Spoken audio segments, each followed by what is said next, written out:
नमस्कार दोस्तों, आप सभी का स्वागत है टारगेट विद नीतीश में। आशा करता हूं कि आप सभी अच्छे होंगे और कोरोना संकट के बीच सजग और सतर्क होंगे। आज के इस एपिसोड में हम BPSC previous year question papers में पॉलिटी से जो प्रश्न पूछे गए हैं उनको विस्तार से हल करेंगे और इन प्रश्नों को हल जब हम करेंगे तो ऐसे तरीके से हल करेंगे ताकि हमारे 4-5 प्रश्न और तैयार हो जाएं जो इस टॉपिक से संबंधित हों। इन प्रश्नों की व्याख्या करते समय इस बात पर विशेष ध्यान दिया जाएगा। तो आइए शुरू करते हैं आज का ये महत्वपूर्ण भाग। मेरा नाम है नीतीश कुमार। पहला प्रश्न है, पंचायती राज की 3 स्तरीय प्रणाली में आते हैं। ऑप्शन ए है ग्राम पंचायत, पंचायत समिति, ब्लॉक समिति। ऑप्शन बी है ग्राम पंचायत, ब्लॉक समिति, जिला परिषद। ऑप्शन सी है ब्लॉक समिति, जिला परिषद, पंचायत समिति। और ऑप्शन डी है ग्राम पंचायत, क्षेत्र पंचायत समिति, जिला परिषद। जैसा कि आप जानते हैं कि भारत में जो पंचायती राज व्यवस्था लागू की गई वो बलवंत राय मेहता समिति की सिफारिश पर लागू की गई थी। इसका गठन 1957 में हुआ था। बलवंत राय मेहता समिति ने पंचायतों के लिए त्रिस्तरीय संरचना की सिफारिश की थी। इसमें उन्होंने कहा था कि ग्राम स्तर पर ग्राम पंचायत का होना चाहिए और मध्यवर्ती स्तर यानी कि ब्लॉक स्तर पे ब्लॉक पंचायत या पंचायत समिति का गठन किया जाना चाहिए और उच्चतम स्तर यानी कि जिला परिषद यानी कि जिला स्तर पे जिला परिषद का गठन किया जाना चाहिए। तो क्वेश्चन नंबर 1 का सही उत्तर डी हो जाएगा। ग्राम स्तर पर ग्राम पंचायत, ब्लॉक स्तर पर क्षेत्र पंचायत समिति जिसको पंचायत समिति के नाम से भी जाना जाता है और जिला स्तर पर जिला परिषद। तो इस प्रकार क्वेश्चन नंबर 1 का सही उत्तर डी होगा। अगला प्रश्न, पंचायती राज का प्रधान लक्ष्य है। ऑप्शन ए है ग्रामवासियों के बीच प्रतिस्पर्धा को बढ़ावा देना। ऑप्शन बी है चुनाव में लड़ने के लिए ग्रामवासियों को प्रशिक्षण देना।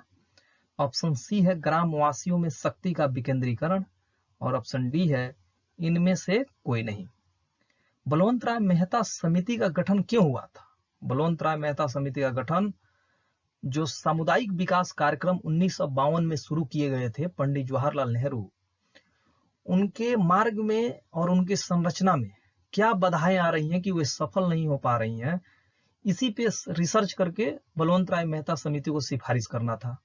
तो बलवंत राय मेहता समिति ने कहा कि लोकतांत्रिक विकेंद्रीकरण एवं सामुदायिक विकास कार्यक्रम को सफल बनाने हेतु पंचायती राज व्यवस्था को शीघ्र शुरू किया जाना चाहिए।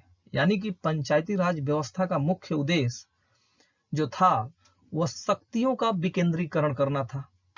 तो क्वेश्चन नंबर 2 का सही उत्तर सी हो जाएगा, ग्रामवासियों में शक्ति का विकेंद्रीकरण। अगला प्रश्न,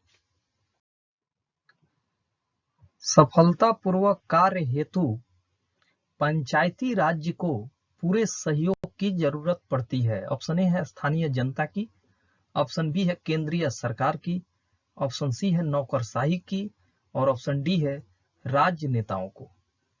आप जानते हैं कि 73वें संविधान संशोधन के माध्यम से भारतीय संविधान में पंचायती राज व्यवस्था को संवैधानिक दर्जा प्रदान किया गया और पंचायती राज व्यवस्था के जब आर्टिकल आप देखेंगे, जो आर्टिकल 243 से लेकर 243 ओ तक है, इसमें पंचायती राज व्यवस्था से जुड़ी विभिन्न प्रावधान किए गए हैं।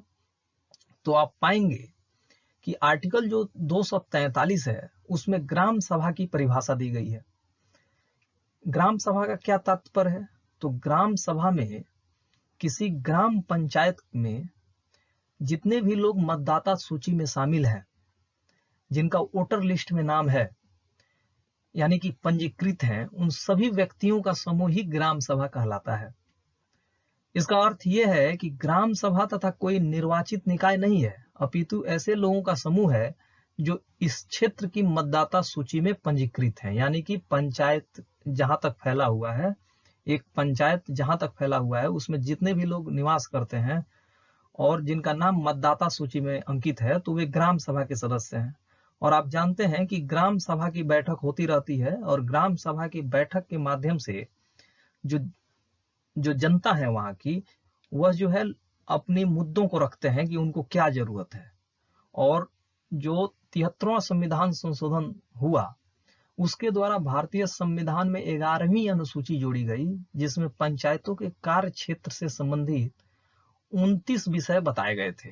तो इन 29 विषयों में से, जिसमें सिंचाई हो गया आपका, फिर से और भी बहुत प्रकार के, जैसे मत्स्य पालन है, इस तरह के जो है कुल 29 विषय शामिल हैं, जिसपे जो है ग्राम सभा के जो लोग होते हैं वो अपने जनप्रतिनिधि जो होता है, जैसे मुखिया हो गया, सरपंच हो गया, उनसे जो है बातचीत करता है और इस पे जो है गांव के विकास को जो है पटरी पर लाने का प्रयास करता है।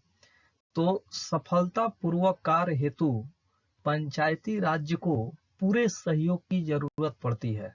तो इसका सही उत्तर हो जाएगा स्थानीय जनता की। तो क्वेश्चन नंबर 3 का सही उत्तर ए होगा। अगला प्रश्न, भारत में पंचायती राज प्रतिनिधित्व करता है। ऑप्शन ए है शक्तियों के विकेंद्रीकरण का, ऑप्शन बी है लोगों की हिस्सेदारी का, ऑप्शन सी है सामुदायिक विकास का और ऑप्शन डी है ये सभी। भारत में जो पंचायती राज है, यह स्थानीय ग्रामीण जनता के सर्वांगीण विकास के लिए इसका स्थापना हुआ है। यह शक्तियों के विकेंद्रीकरण, लोगों की भागीदारी और सामुदायिक विकास का प्रतिनिधित्व करता है। तो इस प्रकार क्वेश्चन नंबर 4 में आप देख रहे हैं कि ऑप्शन नंबर ए भी सही है, ऑप्शन नंबर बी भी सही है और ऑप्शन नंबर सी भी सही है। लोगों की हिस्सेदारी का यहाँ का मतलब है कि आप जानते हैं कि ग्राम सभा के माध्यम से जो है पंचायती राज अपना कार्य संपन्न करती है। तो लोगों की हिस्सेदारी जो है वो बिल्कुल सही है। शक्तियों के विकेंद्रीकरण का उदाहरण है, बिल्कुल सही है, क्योंकि पहले जो विषय राज्य सरकार के हाथ में थी, उनको जो है अब पंचायती राज्य जो संस्थाएं हैं उनको दे दी गई हैं। यानी कि जो एक जगह केंद्रित थी जो विषय जिन पे राज्य सरकार काम करती थी, अब उसमें जो है राज्य सरकार के कुछ काम जो है हल्के हुए हैं और पंचायती राज व्यवस्थाओं को ट्रांसफर हो गया है। तो शक्तियों के विकेंद्रीकरण का भी उदाहरण है और सामुदायिक विकास का कार्यक्रम, क्योंकि पंचायती राज के माध्यम से आप जानते हैं कि जो ग्राम सभा होता है वह कोई उसमें अपना व्यक्तिगत जो है मुद्दा नहीं उठाता, बल्कि जो ग्राम में जो ग्राम है उसमें जो कोई मुद्दा है जो सामूहिक रूप से सबके लिए जरूरत है, जैसे नल में पानी नहीं आना, इस तरह की जो व्यवस्थाएं हैं, उनके बारे में सामुदायिक विकास की बात करता है ग्राम सभा। तो यहाँ पे ऑप्शन नंबर ए भी सही है, बी भी सही है, सी भी सही है। इस प्रकार क्वेश्चन नंबर 4 का सही उत्तर डी होगा, ये सभी। अगला प्रश्न, पंचायती राज को किसके अंतर्गत स्वशासन की इकाई के रूप में संगठित किया गया? ऑप्शन ए है भारतीय संविधान के मूल अधिकारों, ऑप्शन बी है भारतीय संविधान की प्रस्तावना, ऑप्शन सी है राज्य के नीति निदेशक तत्वों और ऑप्शन डी है भारतीय संविधान के 73वें संशोधन। जैसा कि आप जानते हैं कि जो पंचायती राज्य गठित करने की बात की गई थी, वो भारतीय संविधान के भाग 4 यानी कि नीति निदेशक तत्वों में की गई थी। नीति निदेशक तत्व कहां से कहां तक है? 36 से लेकर 51 तक, आर्टिकल 36 से लेकर 51 तक। उसमें जो आर्टिकल 40 है, उसमें जो है सरकारों को जो है स्थानीय स्वशासन को गठित करने की बात कही गई थी और इसके कारण जो है आगे चलकर भारतीय संविधान का 73वां संविधान संशोधन 1992 हुआ, जिसके माध्यम से पंचायती राज व्यवस्था को स्थानीय स्वशासन के इकाई के रूप में गठित करने का व्यवस्थित प्रयास किया गया। तो भारतीय संविधान के 73वें संशोधन के माध्यम से जो है स्थानीय स्वशासन यानी कि पंचायती राज्य को जो है गठित करने का प्रयास किया गया है। इस प्रकार क्वेश्चन नंबर 5 का सही उत्तर डी होगा। आगे बढ़ते हैं। निम्नलिखित में से किस कमेटी ने न्याय पंचायत बनाने की सिफारिश की थी? ऑप्शन ए है Ashok Rai Mehta committee, option B है Ashok Mehta committee, option C है GVK Rao committee, option D है सरकारिया आयोग और ऑप्शन ई है इनमें से कोई नहीं या इनमें से एक से अधिक। यहाँ दोस्तों इनमें एक से अधिक होगा, इनमें से जो कोई नहीं लिखा गया है दूसरे नंबर पे, उसमें इनमें से एक से अधिक होगा। तो आपको बता दें कि अशोक मेहता समिति जो थी, अशोक मेहता कमेटी, उसने जो है न्याय पंचायत के बारे में सिफारिश की थी, न्याय पंचायत बनाने की सिफारिश की थी। तो इस प्रकार क्वेश्चन नंबर 6 का सही उत्तर बी होगा। अशोक मेहता समिति का गठन 1977 में जनता पार्टी सरकार ने पंचायती राज व्यवस्था में सुधार हेतु सिफारिश देने के लिए किया गया था। यानी कि जो अशोक मेहता समिति था उसका भी गठन पंचायती राज व्यवस्थाओं को कैसे बेहतर किया जाए इसी पर जो है सिफारिश देना था। इस समिति ने अगस्त 1978 में अपनी रिपोर्ट पेश की। इसी समिति ने पहली बार न्याय पंचायत को विकास पंचायत से अलग रखने की बात कही थी। इस समिति ने यह भी कहा था कि इसका सभापति यानी कि न्याय पंचायत का सभापति एक योग्य न्यायाधीश को नियुक्त किया जाए। तो इस प्रकार क्वेश्चन नंबर 6 का सही उत्तर बी होगा। अगला प्रश्न, निम्नलिखित में से कौन सा कार्य स्थानीय स्वशासन के अधिकार क्षेत्र में नहीं आता? ऑप्शन ए है सार्वजनिक स्वास्थ्य, ऑप्शन बी है स्वच्छता, ऑप्शन सी है जनोपयोगी सेवा, ऑप्शन डी है सार्वजनिक अनुशासन का रखरखाव, और ऑप्शन ई है इनमें से कोई नहीं या इनमें से एक से अधिक। तो सार्वजनिक स्वास्थ्य जो है वह स्थानीय स्वशासन में आता है, स्वच्छता भी जो है स्थानीय स्वशासन में आता है, और जनोपयोगी सेवा जो है वह भी जो है स्थानीय स्वशासन के अधिकार क्षेत्र में आता है। और सार्वजनिक अनुशासन का रखरखाव जो है यानी कि जो पुलिस व्यवस्था है ये राज्य सरकार के अंतर्गत आता है, न कि स्थानीय स्वशासन के अंतर्गत आता है। तो इस प्रकार क्वेश्चन नंबर 7 का सही उत्तर डी होगा, सार्वजनिक अनुशासन का रखरखाव। अगर बात करें तो स्थानीय स्वशासन के अधिकार क्षेत्र में सार्वजनिक स्वास्थ्य, स्वच्छता, जनोपयोगी सेवाएं आते हैं और सार्वजनिक अनुशासन नहीं आता। सार्वजनिक अनुशासन का रखरखाव कार्यपालिका के क्षेत्र में आता है। कार्यपालिका का अंग जो है पुलिस भी है, आप जानते हैं। तो क्वेश्चन नंबर 7 का सही उत्तर डी होगा। अगला प्रश्न, किस संवैधानिक संशोधन के द्वारा पंचायती राज संस्थाओं को संवैधानिक स्तर प्राप्त हुए हैं? ऑप्शन ए है 73वां संशोधन, ऑप्शन बी है 71वां संशोधन, ऑप्शन सी है 74वां संशोधन, और ऑप्शन डी है इनमें से कोई नहीं। आप जानते हैं कि पंचायती राज व्यवस्थाओं को संवैधानिक दर्जा 73वें संविधान संशोधन अधिनियम 1992 के द्वारा दिया गया था। तो इस प्रकार क्वेश्चन नंबर 8 का सही उत्तर ए होगा।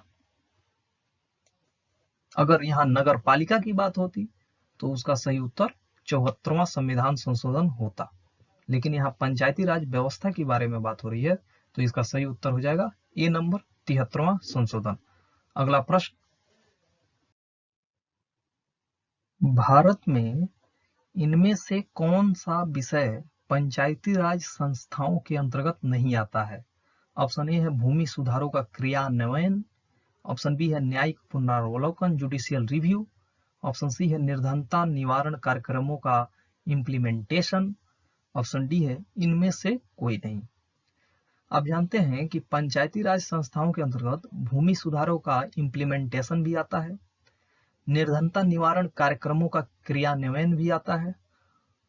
तो न्यायिक पुनर्लोकन की जो शक्ति है, जुडिशियल रिव्यू की जो शक्ति है, ये केवल हाई कोर्ट और सुप्रीम कोर्ट के दायरे में आती है। ये स्थानीय स्वशासन से बिल्कुल संबंधित नहीं है, पंचायती राज संस्थाओं के अधिकार क्षेत्र में बिल्कुल नहीं आता।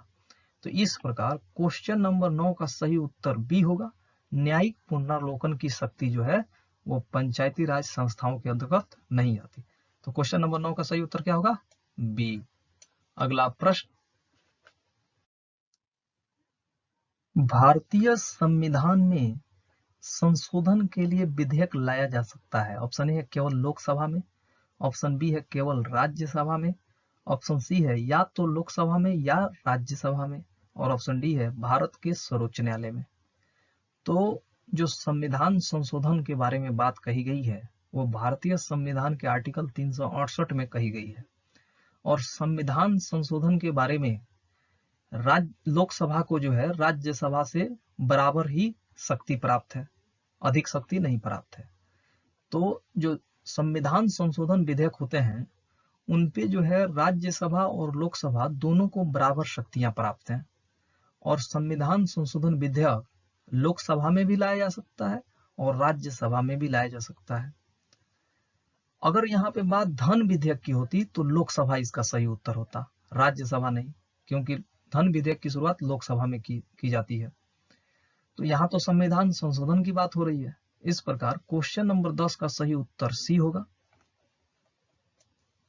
याद रखिएगा कि आर्टिकल 368 जो है भारतीय संविधान का वह संविधान संशोधन से संबंधित है।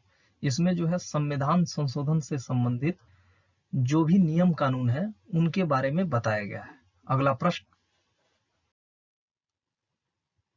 भारतीय संविधान में प्रथम संशोधन विधेयक लाया गया। ऑप्शन ए है 1950, ऑप्शन बी है 1951, ऑप्शन सी है 1952 और ऑप्शन डी है 1953।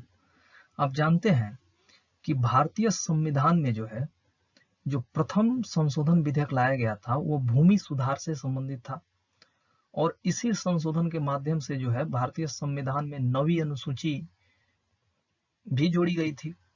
और प्रथम संशोधन विधेयक 1951 में लाया गया था। उस समय भारत के प्रधानमंत्री पंडित जवाहरलाल नेहरू थे। जो यह संशोधन लाया गया प्रथम, इसके द्वारा आर्टिकल 15(1), 19(1) का 6, 19(2), 31, 85, 87, 174, आर्टिकल 176, आर्टिकल 341, आर्टिकल 342 एवं आर्टिकल 343 में संशोधन किए गए थे। तो भारतीय संविधान में प्रथम संशोधन विधेयक कब लाया गया? 1951 में। किसके प्रधानमंत्रित्व काल में? जवाहरलाल नेहरू के काल में। प्रथम संविधान संशोधन किससे संबंधित था? भूमि सुधार से संबंधित था। तो क्वेश्चन नंबर 11 का सही उत्तर हो जाएगा बी। अगला प्रश्न, पिछड़ी जाति आयोग के प्रथम सभापति कौन थे? ऑप्शन ए है जगजीवन राम, ऑप्शन बी है काका साहब कालेलकर, ऑप्शन सी है बी.डी. शर्मा, ऑप्शन डी है बी.आर. अम्बेडकर और ऑप्शन ई है इनमें से कोई नहीं या इनमें से एक से अधिक।